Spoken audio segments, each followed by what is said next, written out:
craziest bastards I've ever met in my life. I love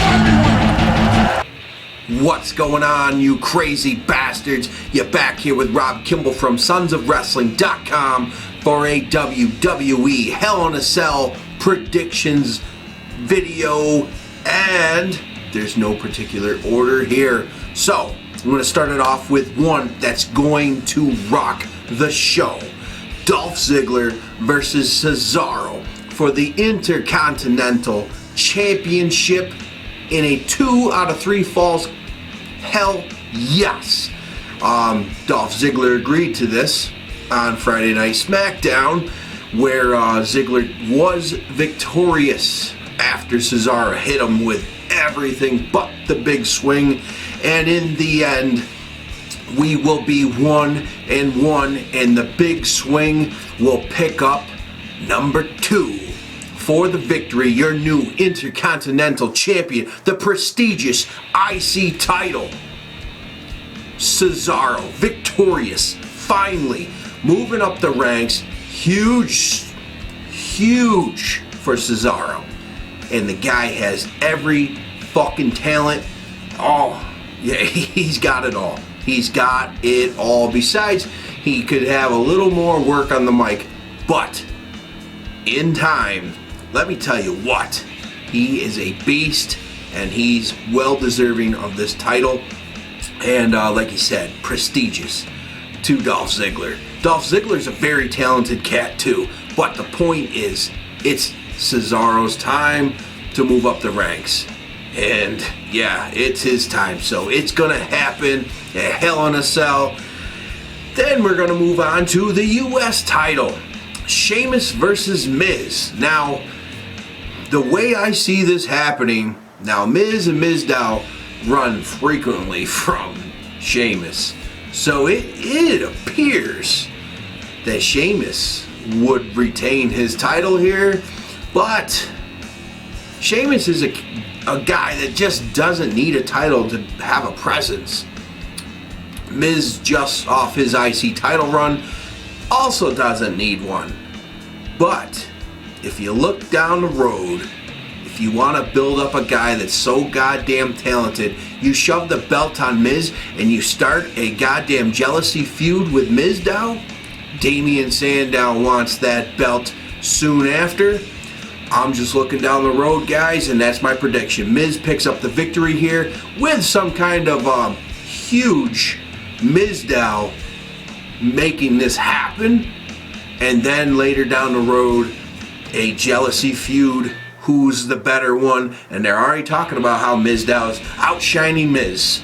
So that's just what I see.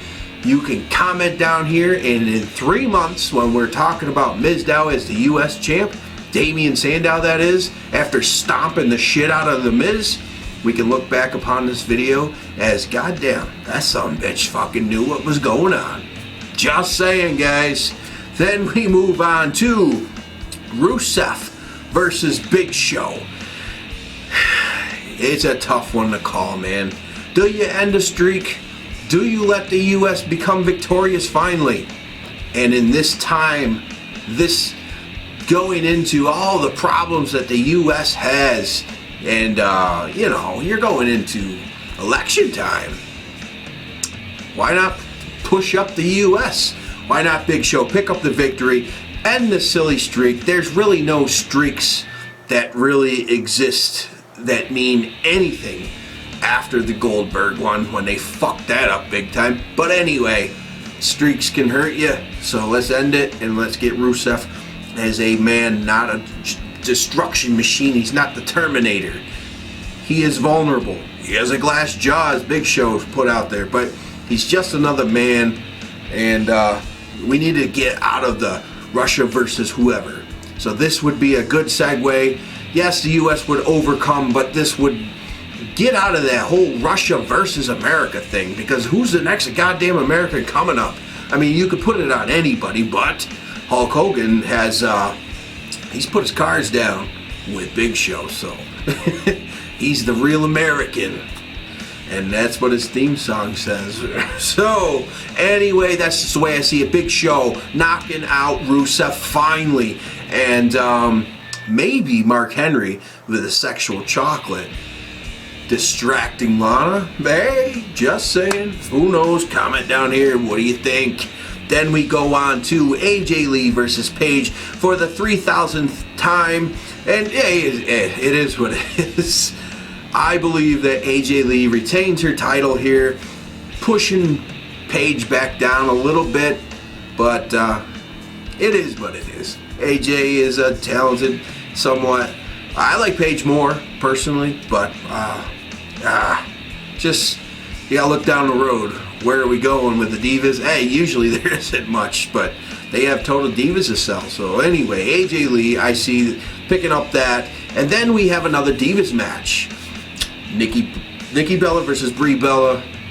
Loser ends up becoming the winner's bitch for 30 days. If they do not comply, they're fired.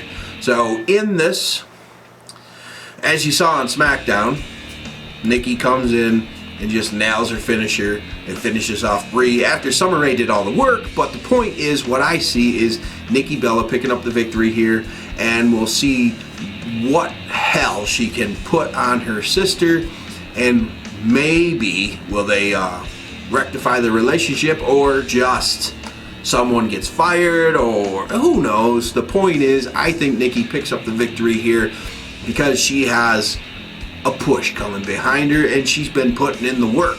You can tell.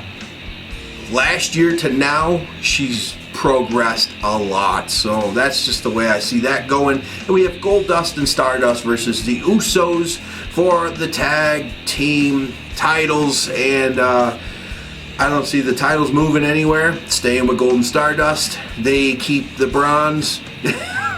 Too bad they weren't gold. And why don't they do that? They're so infatuated with gold and Stardust, which is golden and bright, and why don't they change the belt colors at least? I don't know. I don't mind the belts. I really don't. I like the designs, but put a little gold on them, something maybe. I don't know.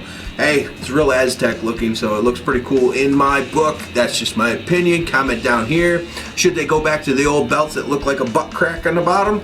I don't know. Some people love that belt. It's decent, but it was kind of boring in my book. I like the new ones with the Spartans, but I think they should have some gold in it, or the whole thing gold, so it would look awesome. My opinion. That's it. Don't fucking bitch at me about it. Then we have, and I'm just gonna say, you can't. The main event has to be Seth Rollins versus Dean Ambrose. Everybody's saying John Cena versus Randy Orton, but it really doesn't fucking matter. I don't know. A pay-per-view is a pay-per-view. It's not like a ratings thing. They bought it or they didn't, so it doesn't really matter who's the main event. So I say John Cena versus Randy Orton before the main event. And in the end here, Randy Orton, it's his time. RKO out of nowhere. That's it. Then we have, it really doesn't. John Cena's got a lot of things going on backstage, behind the scenes, doing some reality TV shit, and he wants to just change shit up.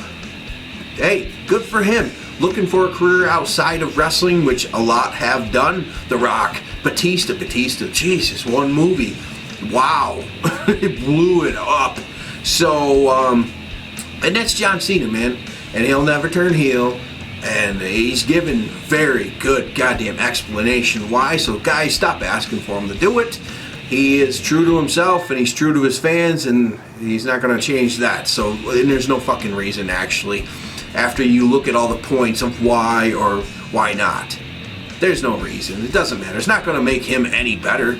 Say he did turn heel. You're not going to give a fuck in 3 months. So anyway, keep him the way he is. He sells the most merchandise out of everyone. I guess I would like to see the numbers at a live show if they had equal amounts of every superstar's gear out there for sale. I think that'd be fair, like a TNA show. Anyway, moving on to the main event, my main event, your main event, if that's the way they go. Seth Rollins versus Dean Ambrose, and I am sorry to say, I don't want to, but just to move the storylines along, I believe Seth Rollins pick up the victory here, and it'll suck. we're gonna want that Dean Ambrose win. But how many times did you guys want Daniel Bryan to win? And you were so infuriated, so pissed off with the WWE. But at WrestleMania, you forgot about all of it. Everyone forgot. Yes, me too. Just the excitement was so awesome.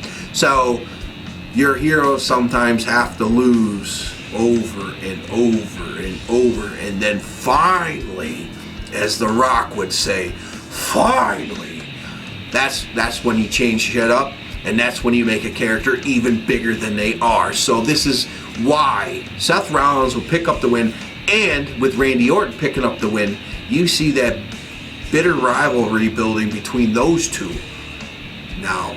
And you know the winner of Cena Orton gets a title match. Just saying, guys. You saw what he did. Seth Rollins curb stomped Randy Orton. Randy Orton plans on taking on the Beast. And if he beats the Beast, who's going to cash in? Seth Rollins. But who would that align him with? It would align Seth Rollins. Say he picked it up. Say that's the way it rolled out. Randy Orton beats Cena, gets the title shot, beats Brock Lesnar, the Beast incarnate. Somebody new with Brock Lesnar since 2002. That's what Paul Heyman said. And then you have that victorious win with Randy Orton, and Seth Rollins cashes in. Boom. Picks up the belt. You have one mean, badass Dean Ambrose. Or, on the back burner, over here, Roman Reigns is coming back. It just makes sense, folks. That's the way I see it going down. Comment down here, how do you see it racking up? And go to sonsofwrestling.com, get all these cool-ass t-shirts with many superstars shirts that I've designed that you won't see anywhere else, besides my Bad Influence shirt, which you can see on some major superstars. Ooh, yes. Prince Devitt, Fergal Devitt, yes, he wore one of my shirts with the Bullet Club. And those shirts were for Kaz and Daniels. And that's a big one. That is a big one. But there's many others. So go check them out. And that helps the show get bigger, better, and awesome. So, guys, predictions done. Let's see what happens on Sunday night at Hell in a Cell. Peace.